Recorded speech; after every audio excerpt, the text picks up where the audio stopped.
Hello ਹਾਏ। ਤੁਸੀਂ ਇਹ ਬੱਚੇ ਰੋਜ਼ ਦਿਹਾੜੀ ਮੇਰੇ ਨਾਲ ਸਲਾਮ ਲੈਣ ਆਉਂਦੇ ਨੇ, ਇੱਥੋਂ ਲੰਘਦੇ ਨੇ ਆ ਕੇ ਅਸਲਾਮ ਅਲੈਕੁਮ ਕਹਿੰਦੇ ਨੇ। ਕੀ ਕਹਿੰਦੇ ਹੁੰਦੇ, ਕੀ ਕਹਿ ਕੇ ਛੇੜਦੇ? ਗੰਜਾ ਟਕਲਾ।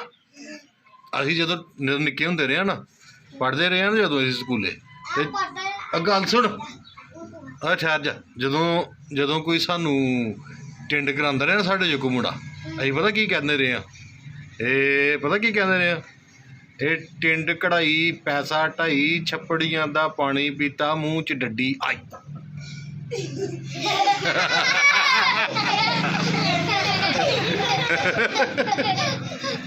ਟਿੰਡ ਕਢਾਈ ਪੈਸਾ ਢਾਈ, ਛੱਪੜੀਆਂ ਦਾ ਪਾਣੀ ਪੀਤਾ ਮੂੰਹ 'ਚ ਡੱਡੀ ਆਈ। ਚੱਲ ਹੁਣ ਟਿੰਡ ਭਾਈ, ਟਿੰਡ ਚੱਲ ਮੇਰੇ ਪਿੰਡ।